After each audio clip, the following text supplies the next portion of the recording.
Welcome to the Harvesting Wisdom podcast. Together we explore the vast landscapes of life, delving into the rich soil of experiences, sowing the seeds of curiosity, and harvesting the profound wisdom that each episode unfolds.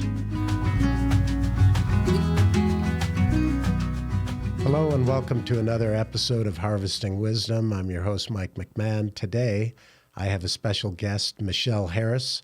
I'm a little nervous in anticipation of talking with Michelle because she's a professional in the media space, and I'm sure a lot of people viewing this have seen you, Michelle, on TV numerous times, and a lot of what you are showing. So I want to remind our guests of our mission, and our mission is to tell the story of individuals and organizations who embrace sustainability and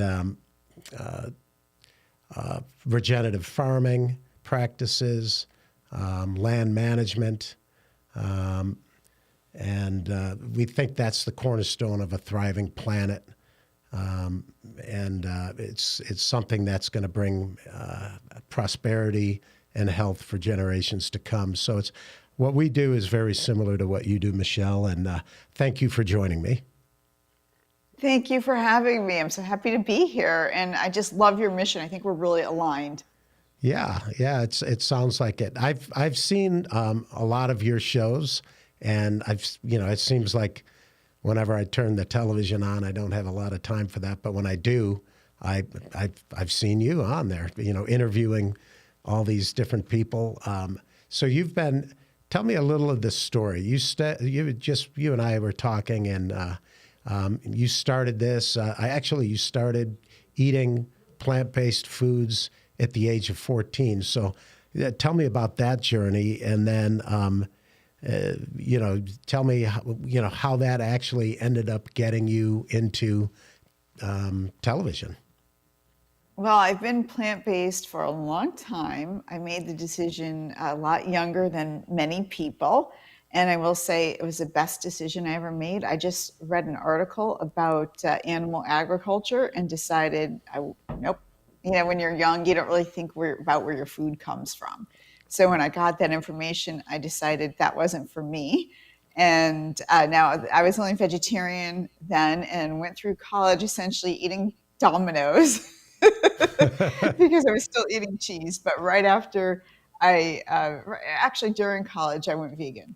So then you I guess you pick the cheese off the Domino's and you kind of have bread and red sauce and maybe some peppers and stuff. But well, it seems like a challenge when you start with plant-based. If that's not what your family's eating and that kind of thing, there's this journey of discovery to get from plants the nutrients that make you healthy, right? And that takes a little while to discover some of that, right?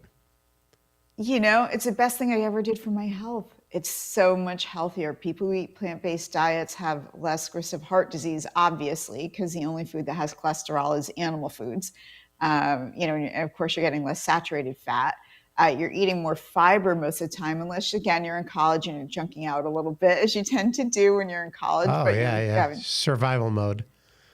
But once you get into being an actual adult, you're eating a lot more fiber, which is beneficial, again, heart disease, cancer levels, and our microbiome, our gut microbiome. It's all, fiber, helping to keep that healthy. So it really affects everything. And really importantly, besides affecting our health, it's the number one cause of climate change. Yeah. Yeah. Well, so it's a decision I am thankful about. I've never had to really worry about, my weight very much. I don't have to count calories. I mean, on television, I care about that, obviously, but because of how I eat, it's not even something that comes into my day-to-day most of the time. Sure. Now, you had just mentioned to me before we started here that when you were younger, you were doing cooking classes, and that led to... Yes, I was already working in television, and it's how we really got into the show is I was, doing other shows, and I was doing free cooking classes at Whole Foods on the weekends. And sometimes they throw me a gift card, but basically just wanted people to eat plant-based. And so my husband said to me one time, because so many people ask me about all the things I'm buying, why don't we do this for a TV show? And because wellness is so much more than what you eat, it's a whole lifestyle. We Absolutely. decided to turn it into a wellness lifestyle television show, and that's how Alive and Well was born. Yeah, that's well. What is apparent to me is that you're authentic, and I think that's what people who are watching the show know, and your guests also know, is that you're not just talking it, you're living it, and it's something that you're an advocate for. When you, I don't know, you've got an entire team, you've got a production team, right? So when you're picking your guests and picking your shows, what's the process in doing that? You're also looking for people in alignment with what you're doing, right? Well, and Alive and Well is we don't do very many interviews. It's really subject driven. Okay. So I shouldn't let the cat out of the bag, so to speak, but we're about to, for example, do a segment on cow hugging therapy Oh, with okay. the Gentle Barn, which I'm very excited about. And we're doing a martial arts segment, and we just did something on gut health, where we're really talking about what goes into that and have some experts coming on. But it's more just, we do occasionally have conversations with people, but it's more action driven Ah, than okay. just necessarily interview driven. We like everything to really move, move, move. We do a lot of beauty because our viewers love that. So it's everything in the wellness umbrella. It's sustainability, healthy home, what you're driving, what you're eating, and again, what you're eating from a health perspective, and just everything you need to live well. What interviews have you done that have kind of surprised you? I mean, because you've had celebrities and other people in the space. I'm sure the cow hugging person that you're going to be involved with is probably not a celebrity. I may be wrong about that, but so you're taking people from different walks of life. But what is which interviews have kind of surprised you or inspired you? I guess that's another way of looking at it. Uh, we interviewed the cast of, and one of, I would say, our few interviews, but we interviewed the cast of Fast Food Nation, like one of our first seasons, Ah, okay. and Richard Linklater, the director. And I have to say, he actually went and shot in a slaughterhouse. And again, that was really impactful, not only diet in terms of how unhealthy, meat is for you, but the effects on the workers in those plants and things like that. And it was just amazing, I think, what he did with the film, and what a great guy he was and how he was able to do that, because I don't think I could. Yeah, it's funny because not funny, but when I was in college, I can't remember the class, a sociology class of some sort. I was in the engineering school and I had to do a presentation and I did something similar. I showed fast food being eaten by people on one projector, and on the other, I showed a slaughterhouse with animals being slaughtered. And it was right after lunch period, and people were getting up to go to to throw up or whatever. But it was kind of an impactful thing to look at. And you're right, agriculture and mining are the two greatest polluters on the planet for climate change, but they don't necessarily have to be. And that's one of the things we embrace. So you're what I find, like you just were talking about, everything is kind of circular or holistic, right? And you're talking about the nutrition that comes from food and from plants. That all comes from the soil. So and I've talked to a lot of different nutritionists, and they talk about different products that are blockers or that are natural healing amendments. But they're the same products I use when I'm blending with soils. So we use, we do actually use animal manures because animal manure is responsible for 28% of the methane. And you have to work with that manure to sequester it. We sequester all that carbon into the soil. But that's kind of a base for several of our products. But then we get a lot of different minerals. We get zeolite, for instance, which was in a product I was looking at that some wellness doctor was creating. We work with all the different nitrogen, oxygen, all your NPK, all your secondary micro nutrients, and then the idea of the soil having so much life in it. In one handful of our compost, we have almost 2 billion microorganisms. All of those things that are, so this cycle of life, that's what goes into the plants, and then you eat a healthy plant. If you're getting plants that are not grown that way, they're grown with synthetics, and you're not really worried about the soil health itself. What goes into your body is exactly what that is. So you can actually be on a plant-based diet and eat foods that aren't that nutritious either, because of the way those foods were grown. So it's a bit of a complicated space, but I think if you break it down, But it's simple, the right? animals are being fed this, and why we're having this bird flu getting into cows is because they're feeding cows who are herbivores dead chicken stuff. And that's why the bird flu is getting into cows. Cows should not be eating any animal products. Besides that, obviously, I think there's a better way to get protein than from cows. Sure, So, sure. that's one of the reasons why we're having these problems, and people really need to look at the food chain. And I also, being plant based, I do feel that our food is a lot less nutritious than it once was, because of the topsoil. Like you're saying, it doesn't have the nutrients anymore. So, that's why I'm big into supplementation as well. You're definitely still getting that fiber, but I have a feeling like, even my parents and grandparents, their food was a lot more nutritious because there was more nutrients in the soil at that point. Yeah, it's crazy. If you look back at family photo albums, there were no fat people, right? However, they had their own little poison. They were all smoking cigarettes at the time, so it's, pick your poison, so to speak. But yeah, I think having a healthy soil is the start of the plants. And then it's also what you select to eat, So some plants provide strong quantities of protein and fats and carbohydrates that aren't bad for you, that aren't inflammatory. But you can certainly eat plants like corn, like a BT corn and that kind of thing, that are not as nutritious.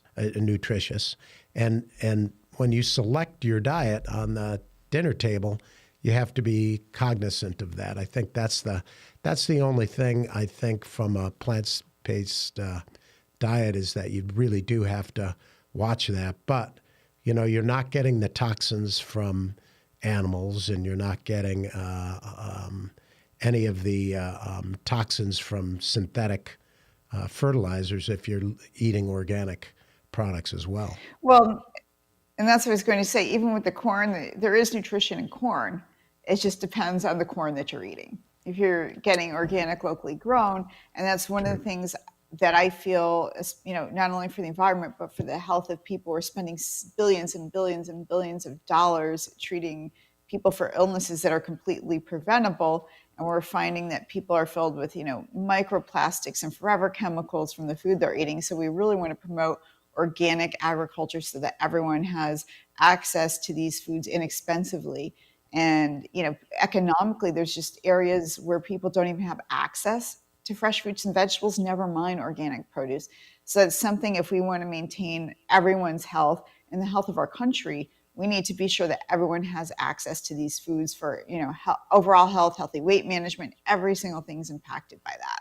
Sure. Now, you've also done some travel blogs and such. Where have you, not blogs, but I don't know what you'd call it, your shows We've done some that feature? episodes in other places. Like I had the opportunity to explore the rainforest with the head of agriculture in Tobago, and just eat organic cacao right off the tree. Take a big, Ah, machete, bam, open it up. It doesn't taste like chocolate as a no, chocoholic. Only dark and organic and unsweetened, since I don't yeah, eat the there's no sugar. But sugar in it and there's no cream in it, and but it yeah, still but there's tastes none in pretty good. mine either. But it's actually white, which was weird to me, seeing it in its natural state. But it was just an amazing experience, me able to go and see a lot of the crops that you've never seen them in their raw state. So it was very fun.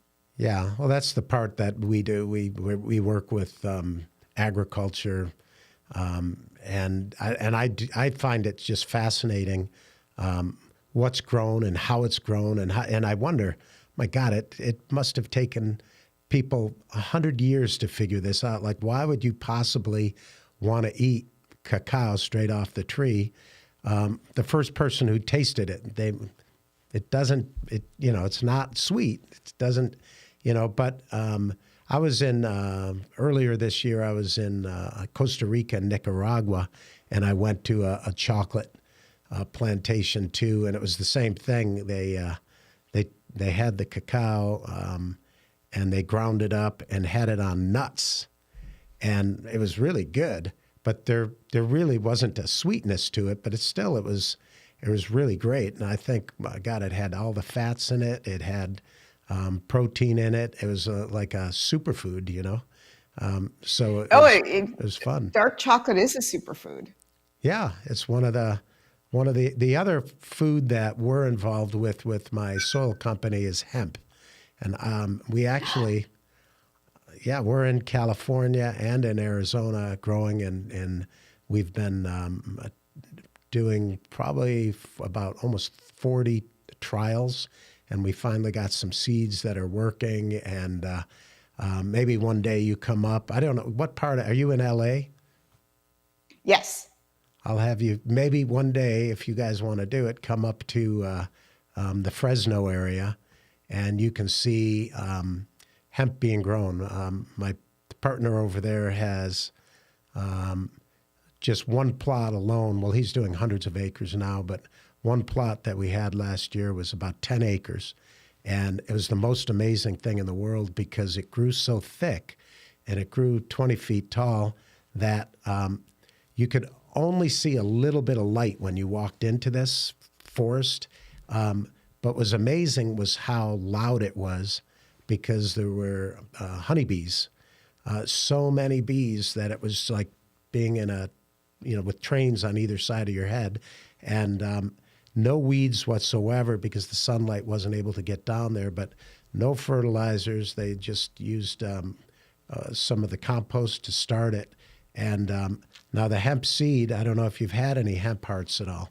Do you have that in your diet? Yes, I have. I'm such a big fan of hemp in so many respects, and I feel like it's a great food, great source of fiber, great source of omegas, great source of protein.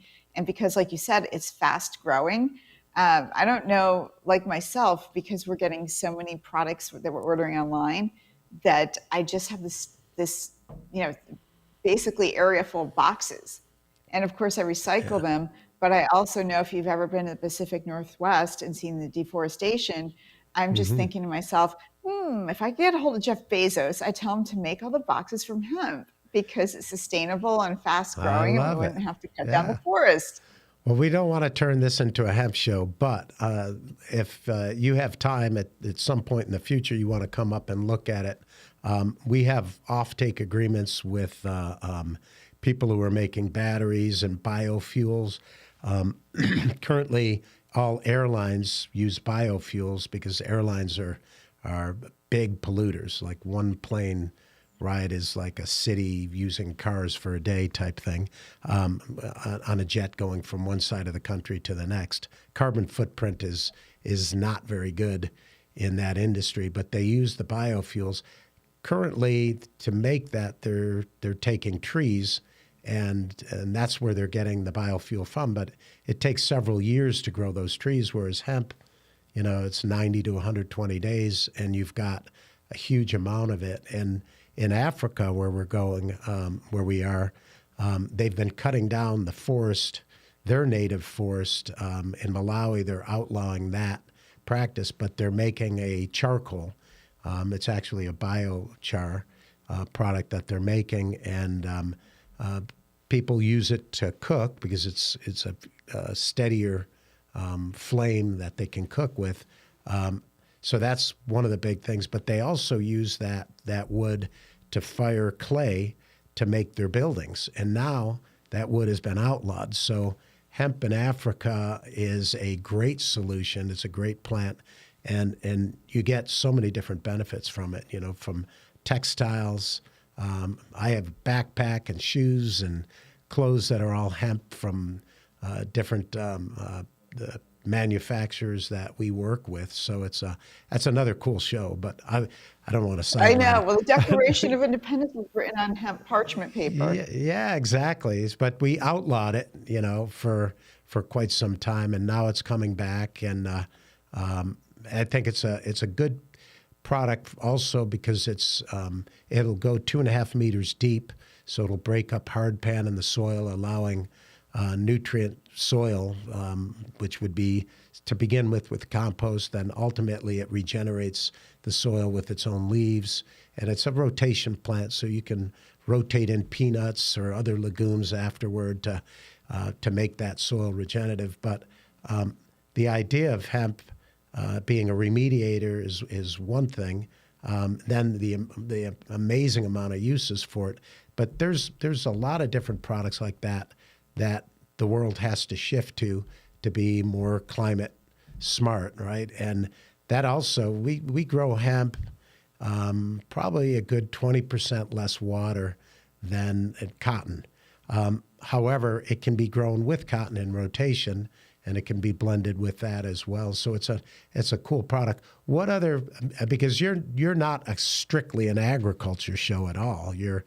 But you Oh do no, delve no, we're into it. not by any stretch of the imagination an agriculture show. Right. So I But it's think we're all talking more connected, about right? your area of expertise than mine. Yeah, but it's all No, I connected have though, done right? segments on hemp, but not from an agricultural standpoint, just from a health and wellness standpoint. Okay, so with health and wellness, I've seen you've got a variety of different offshoots, right? So one is food and cooking. What else? I've seen some of your sustainable housing. What other programs have you done? Or how? Because like you said, it's all connected. But sometimes it doesn't seem that way because there's so many different things that are connected. Well, and it's all under the wellness lifestyle umbrella, and we're what they call a magazine format show. So it means, yes, we're a wellness lifestyle show, but we talk about everything wellness and lifestyle. And so that includes a lot of fun stuff. And I think spa is one of the favorite topics of our viewers. Beauty's a big topic. Obviously food and nutrition, like we said, any kind of sustainability, whether it's home, vehicles. And I think both of those are really fun for the viewers because you get to see things you can actually incorporate into your life, whether it's hybrid or electric vehicles or things you can do in your home to make it more sustainable. So that's amazing. And we even do things like workout trends. We've done aerial yoga. We're not a fitness show, so we tend to keep it like, wow, what's on, what's hot and happening, and will really make you want to, move and get out there and do things. Yeah, So that's another area that I really love. and you're based in California. So Yes. California's always been kind of like the trend setting for the nation, right? So we always see We want things to let people starting there know, first. like, at the start about what's going on. So we try and stay on the cutting edge, and we are. Fortunately, we get a lot of opportunities to cover what's new and next. Yeah. What I don't know if you don't need to mention names, but when you're doing celebrities on the show, what celebrities kind of surprise you? Because they're with my landscape company years ago, we used to do really high end residential, and we did everything from princes and princesses to multi-millionaire billionaires, and we did celebrity athletes and celebrity this, that, or the other, and I have my own thought process on it, but I I found at the end of the day, people are people. And some people are, deeper than others, and some people are just nice, and some people are not. But it had nothing really to do with wealth. It had to do with the grounding of that person. Do you kind of see that yourself when you're interviewing people like that? Absolutely. Our guest, and, like you said, we have physicians on, we have, entrepreneurs, we have a lot of celebrities.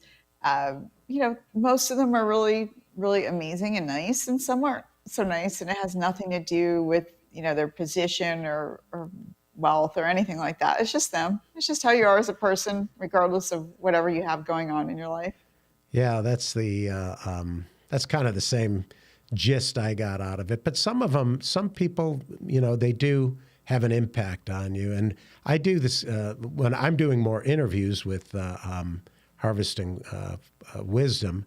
We do on-site things as well, mostly at farms and in places where they're manufacturing different products like we do.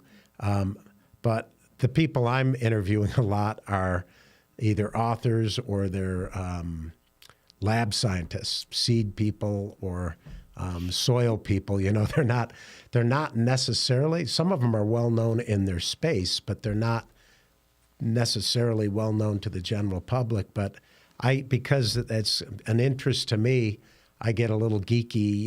Interviewing some of these people are like, wow. To me, they're amazing people. Although they're not necessarily well known, they just, they're very intelligent, and they're the people who are kind of game changers for the world. They're the people who are looking at these world issues with an eye to change them. And I'd say overall, most of them are optimistic. Do you see that too when you're interviewing people, that the ones that are on the forefront of real change, that they just are in their own little lane and they're optimistic? I think that would be the term I would use for them. And I think that, regardless of what's going on in the world, we are starting to, in terms of the planet, get to where we are slowly reducing carbon emissions, and we realize this is a thing, and hopefully, and it does have a huge economic impact. And I really feel like it shouldn't be anything that's political, because if you live in South Florida, for example, you're seeing the impact of the rising sea levels. We all live in places here in California where we're impacted by a lot of wildfires. We have severe weather throughout the country. So everyone is seeing the impact. And so I feel like in that respect, we're getting the message out, and we need to do it even more so. And same thing about health and wellness. And I feel like the green economy is a new economy. So from every single perspective, from not spending billions on what we need to do to even try and repair things if we can, from wanting to breathe clean air. Because I feel like, okay, if you're not for the planet, then you're pro-pollution. You just say, I'm pro-pollution, because if you're not for clean air and clean, water, and then what are you? We are going to have a water problem in our lifetime. Sure. So we have to be, not, if you're against the planet, you're pro-pollution. So I think that's one of the messages we have to get out. Yeah, But I do think that you have to be optimistic in order to make the change. But I do see it happening, and we just need to amp it up. Yeah, I think that there's economic opportunity. Instead of looking at that, some people, I think they may be threatened.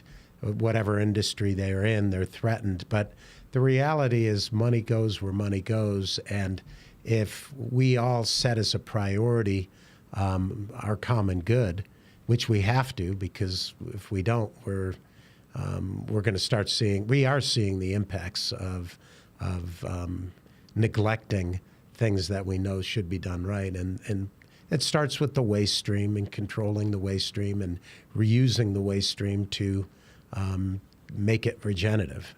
And so that's, kind of what I see as I'm talking to people and doing that. Your segment, it's kind of interesting. I thought of this last night when I knew that I was going to be interviewing you.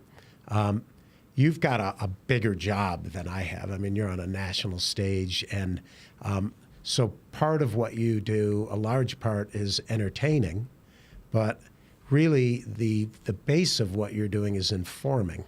And so I think that's the draw for probably a lot of your people who are watching, your clients. They understand each time you're going to get something, whether it's out there like hugging a cow, or whether it's a new cosmetic that's going to actually work for them. You're there to inform, but you're always, and I don't understand that, because I'm half the time I'm always I'm not going to say I'm in a grumpy mood, but I can get in a grumpy mood because I got a lot of employees and I got a lot of problems. I deal with problems all day long, not necessarily solutions, right? So, but I don't know, when I see you, it's like you're always that high energy and positive space in it. And I know that it can't be, everybody, you're on stage, cameras rolling, but I know that it has to be something that comes from who you are, and I don't know if you agree with that or not. I do. That's how you see me on Live and Well, is what I'm like all the time. There's not a lot of difference really, other than I'm in hair and makeup on Live and Well. And if someone catches me, where I run into our viewers most is like out at the grocery store, something like that. And it's always when I have no makeup on and have been at the beach and my hair's all, whoa, So, that's all right. The natural look is better anyway, it's right? It's a choice. It's being positive. It's a choice. And again, it's the mind-body connection. So, even if you're going through the worst times, you have to just find anything to be grateful for and positive. And everyone has problems at, every walk in life. You don't know what someone else is going through. But what you can do is just, the one thing you can control is your attitude. And it's really hard a lot of times. It's not an easy thing, but it's going to make, your health, your mindset, everything better. Just to stay as positive as you can. And sometimes it's a bit of fake it till you make it. It's like just smiling will keep you more positive. If you just remember to smile, it just like goes so much further, and it helps the people around you. Yeah, well, if you're in a positive frame of mind, like with your employees, if you're smiling, I don't know that it's going to solve the problem, but it's going to diffuse the situation a little bit more and make them a little bit happier, right? Sure, that's probably true. Well, we all deal with stress, and wellness and health, and health. Part of it, of course, is the inputs we put in us, whether or not we're doing things we know are habitually not good for us. But it's also having that positive attitude of taking what you're given and working with it, right? And that's as big a message as anything that you could have on the show. And, one of the things that I love about doing Alive and Well as opposed to, other television things is we're helping people. We're helping people, we're helping the planet. And we want people to see that it's fun, that it's easy, it's not a chore. We don't go out to eat that much, much less than most people, because I cook. And that's a time where I get to experiment, and I actually like shopping for my produce more than shopping for clothes. And I love clothes. That's unusual. Okay. Yeah, the clothes are more of a chore. But right. It's just a fun experience, and I like trying new foods. And so I think if you go into it with that mindset, you're going to have a lot more success. And I'm super, super busy, so I also get like a lot of recipes down, so it's easy to make, and then use, maybe Sundays. That's when I experiment and add a lot of new things in. But it's just a matter of getting a routine. I'm sorry? That's when you get to have fun for yourself or do something you really want to do, right?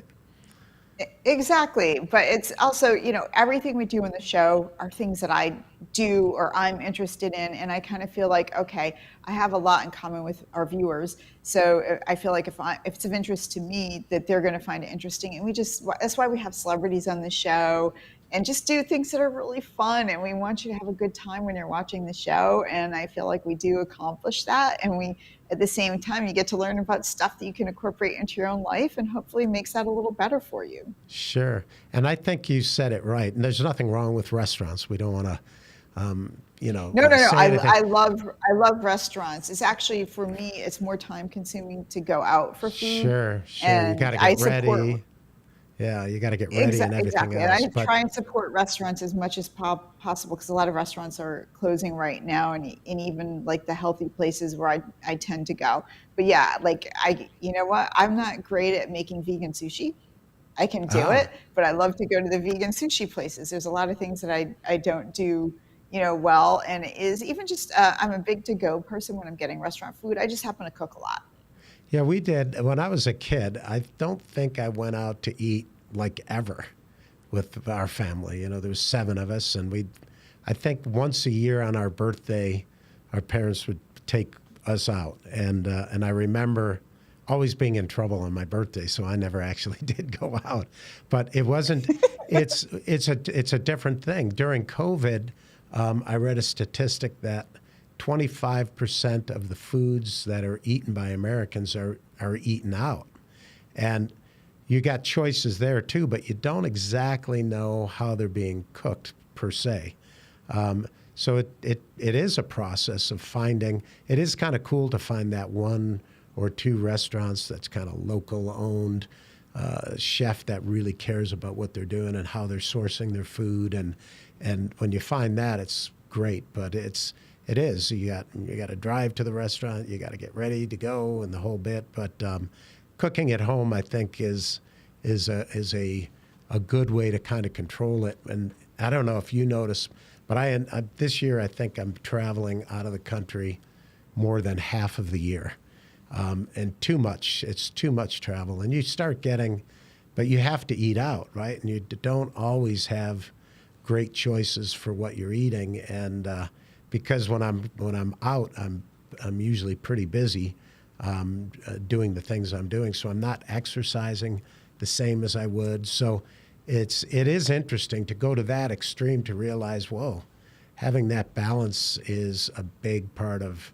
a healthy lifestyle. Definitely. And we've shot with a lot of plant-based restaurants and chefs who may not be plant-based but do some incredible plant-based dishes. So believe it or not, I mean, I hate to, I'm not even going to bring up the name of the restaurant, but one of the You best can if you want. vegan, just vegetable plates I ever had was at a steakhouse. Because sometimes I have to go to business meetings with people who eat at steakhouses, and I got this amazing vegan plate that they did for me that was like insane. Yeah, well, you never know what the chef So is. You never know what that chef is eating. That might be a vegan chef who's working at a steakhouse, but then I feel secretly, bad for him. no, secretly he loves I to got have some the places special. for him or her. There you go. You never know what motivates people and how they do it. I think moving to me, it's all about moving back to center, right? So even if you're a meat eater, having less of it and understanding what that meat is and where that meat is coming from, having less of it. Same thing with seafood. I think plant-based, the concept of plant-based is that, everything comes from plants, which it does. Even the meat you eat, the animal was eating plants at one point in the game. So you can cut out the middleman if you eat the plants directly, but either way, it's all part of making those choices and what we eat, and having chefs out there that are kind of leading the way, and or shows like you have, where you're featuring different alternatives, is great for people to start learning to do that, because as a society, I don't know what the percentage of vegans or vegetarians there are. I think for organic farming, it's less than 10% of the farms. It's might be less than 2% of our farms currently are organic. And in places like Africa or Latin America, where it's rain-fed, it's organic to a degree. It's organic because it's just it's more natural, and you don't have access to synthetic fertilizers or into GMO seeds and things like that. So I think they're not trying to be organic; they just are organic. So when you're going, anywhere along the equator, all the fruits that you get to eat and the vegetables are amazing. There's stuff that I don't see in the desert here, even though we ship food worldwide. There's some things that just coming right off of a tree, like it's mango season. I was in Jamaica last week, and it's mango season. So, oh my God, I ate like as many mangoes as I could while I was there. But that's part of that whole travel experience, is knowing where you are and finding those things and those foods that can keep you sustained while you are traveling, right? And and I've traveled extensively, and it's pretty easy. Fortunately, there's a lot of plant-based options out there. I've been in a vegan restaurant in Barcelona, Oh, okay. so I kind of researched beforehand, and I'm actually someone who loves to eat like raw fruits and veggies, so I'm great with a salad, which you can get most places. Some people aren't, but the one thing, and food is just part of what we do in Alive and Well. We've done segments at fast food restaurants showing people healthy options at fast food restaurants. Sure. So especially now, they can go to like a Carl's Jr. and get a Beyond Burger. That's Right. definitely a healthier option than getting a regular burger, because you're not getting anywhere near the saturated fat, and again, zero cholesterol. So, we just want to keep in mind that there are these options. We're incredibly fortunate to have them now, and see what we can do to keep improving on that. But I think the plant-based meats, and soon the meats that are actually grown, which require much fewer resources. Again, you're not 80% of what we grow in this country in terms of products like corn and soybeans are to feed livestock. So think of how many Sure. people we could feed if we use that land sustainably to feed us, Yeah. and the ramifications that would have not only in the environment but on our health. Because people, again, get rid of the middleman, eat the plant, not the thing that's eating the plant, and then you eat it. It's like it's so much better for you. It's better for the planet. Right. So that's a big part of what we do, and just thrilled to be doing it. And did you want to talk Exactly. about some of my wellness finds? Yeah. Yeah. Let's Because I do know that. initially you said, bring on some wellness finds, and I feel like everyone's probably wondering why I'm sitting with some stuff, and I have some stuff over here too. Yeah, let's Um, see it. We looked actually, because a lot of times I'll buy products from if that a guest has, but I didn't see. So tell me, if I'm watching your show and I'm looking at some of the stuff you have here, how do I actually buy it or learn about it? Because when we were well, looking, so we these didn't see aren't it. my personal products. Ah, They're okay. things you can buy at a store. Oh, okay. Okay. So So you promote this other is stuff. something that, Okay. yeah, this is just kind of my finds, and a lot of these things that I'm going to show you. Yeah, they're just things that I like. It's like Excellent. my good stuff. Great. So this is, of course, gut health, like we're talking about, is huge right now, and we're all learning the impact that our gut microbiome has on everything in our health, our emotional state, of course, our digestion, just how we feel, in terms of having indigestion and like feeling bloated and stuff like that. No one wants that. Our brain health, every single thing. So this is a probiotic called Frisca, and speaking of which, you can buy it at Walmart. So Oh, easy to get. easy to get. But what I love about this particular product is it's not just a probiotic. It has digestive enzymes, so it helps you digest your food. And then in terms of Nutley Reboot, that contains key nutrients to help you sleep. Take it at night before you go to bed. The women's formula, obviously for women, has nutrients for urinary health support. Men's formula has things to help with immune support. So it's really, yes, it's a probiotic, but it's very well rounded to help, specific functions for people. And it's huge right now. Our gut impacts everything. And one thing I like to say, we're just kind of on gut health. In addition to taking a good probiotic, which everyone should like Frisca, because again, I really like the combination of the digestive enzymes and getting a little bit more to support.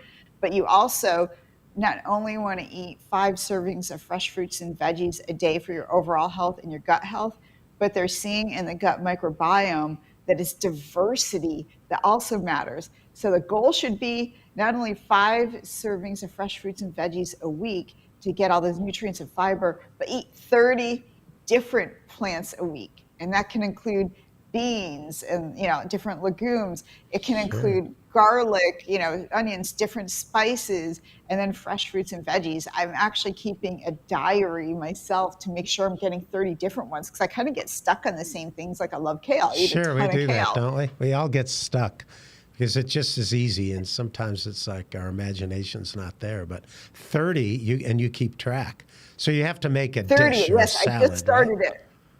Okay.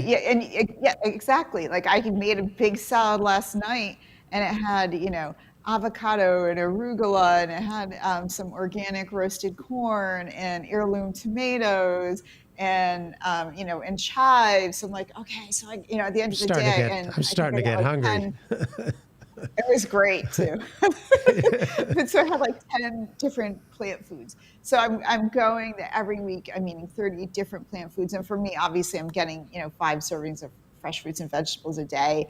And and again, like at lunch I had like, chickpeas and kale and peppers and stuff like that. So it's pretty easy to do, but you really have to think about it because like you said, we're all busy. So I tend to like, okay, I'm really Right. busy. I'm just going to make this really quick. It's very easy, but help support the gut microbiome. You're going to feel great. Add in a wonderful probiotic with digestive enzymes. This is So why I love the Frisca. I do Go ahead. take the probiotic every day, but I always wonder, some probiotics you're supposed to keep in the refrigerator and some you don't. Is that one you can keep in your shelf with the rest of your supplements, or is it one you keep in the refrigerator?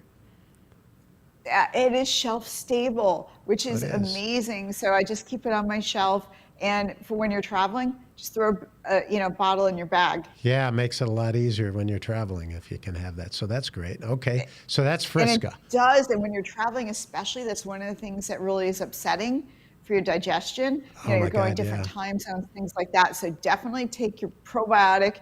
And I'm There going to have you to send go. you some Frisca. I love it. Absolutely. All right, I'm in. And then this is more on the beauty side of things. And I'm sure you care about your hair, skin, and nails like all of us. Yeah, yeah. Yes. Sure, of course. You're a hair, You skin, and can't nails guy. you can't This admit is it when something you're a I've been guy, but yeah, taking you do. and forever. It's BioSil, and what it is, it's instead of for hair, skin, and nails, you want to support your collagen and elastin production because that's going to be how your hair grows, the firmness of your skin, really keep you just glowing. Well, BioSil is a collagen generating beauty supplement. So what that means is that it helps your body actually produce more collagen. Because if you take, they have collagen supplements out there that are, made from gross stuff like bones. But at the end of the day, it kind of doesn't matter because your body just digested like you would any protein. There's no difference between taking collagen and just eating protein. You're just going to digest it. So what BioSil does is you actually produce the collagen, and it literally, like you can tell, I've got a lot of hair. My nails grow so fast. I like have to cut them. Oops, and I'm knocking it over. It's just an amazing nutritional supplement that is one of my big finds for supporting beautiful hair, skin, and nails. You know what I do, and you and I go on for hours on this because I always liken it to the minerals that we put in our soil blends, because ultimately all of the products in front of you also come from plants, right? And the plants come from the soil. So when I'm looking at like skin products and nail products and stuff like that, yeah, there's a variety. There's gelatin, of course, but calcium, right? And calcium comes from lime deposits, but calcium is, how we build our bones and That's what everything is basically made of. When we ashes to ashes, that's what we'll end up turning into, is another lime calcium deposit in the soil. But it's also, when I was just down in Jamaica, I was on a glass bottom boat, and we were going through the coral reef, and I was talking to the two, I call them kids. They've been doing it for about 15 years, riding the boat. And they said, and I looked and I said, the coral looks pretty dead. And they said, yeah. In the last 13 years, they've seen the entire reef that they're on almost completely die off. And really last year was a big impact. But again, coral is another calcium. It's building calcium. That's how it lives.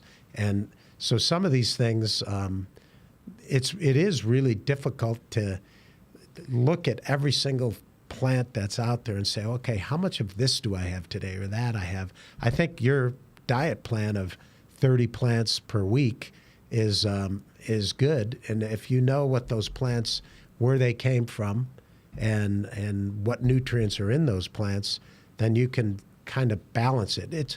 It seems troublesome for people doing it for the first time, but like you said, it's once you get on it, it becomes easier and easier, and actually a simpler way to live, right? And the thing I like about 5 a day and then 30 a week is that you're not talking about taking things away. You're not talking about feeling hungry, or instead you're trying to eat things, and I love that. Yeah. Because that's like a very positive way to look at it. It's like you're trying to eat these things. So it's like, yeah, you're not taking away, you're trying to eat these other foods. And I think that's an amazing way to look at it. And really, you'll just feel incredible. Yeah. Well, I appreciate you coming on today. I can see why you're so successful at what you do. You're authentic. You live, you live by what you preach, and how you inform people, and it transcends the way the energy that you have while you're doing things as well. So thank you very much for being here today. Maybe at some point we meet up in Fresno and we do a little segment on hemp. I think you'd get a good kick out I of know it. you and I could go on forever, and thank you so much for having me today. It was so much fun, and honestly, we really got into a lot of stuff that I don't normally get that detailed about. So it was really fun. Thank you so much. I always get distracted, so that's just part of the conversation process with me. But it was good going down that path with you, Michelle Harris. And you do a lot of different segments. You're not just Alive and Well, but your big one that you do and you produce it, and you're the celebrity of it, is the Alive and Well program, right? Where can we watch that? What channels do you see that on? Well, Alive and Well airs on the USA Today network. So definitely tune into the USA Today network, and you can catch us on USA Today every day. And then we also air in syndication nationwide through broadcast, television, cable, and satellite. So pretty much everywhere. Okay, great. Well, I'll continue to tune in and watch some of your.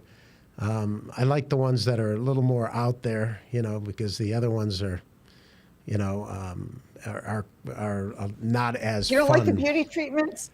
Actually, I do. I look for something that might work, but I do like the ones that, well, I've never seen that before. And you got a lot of those going on too. So, but I do appreciate you making it today, and good luck with everything. And hopefully later during the harvest season, we'll bring you up and show you what hemp looks like when it's being grown. I look forward to it, and thank you again. And it's just been so much fun. Thank you. All right. Take care. Have a great day. You too. Bye-bye. Thank you for joining the Harvesting Wisdom podcast. Click subscribe and like for ongoing insightful conversations. Explore our webpage for show notes and additional resources. Visit our guests' webpage for deeper insights. Your engagement is the foundation of our journey, and until next time, keep pursuing wisdom.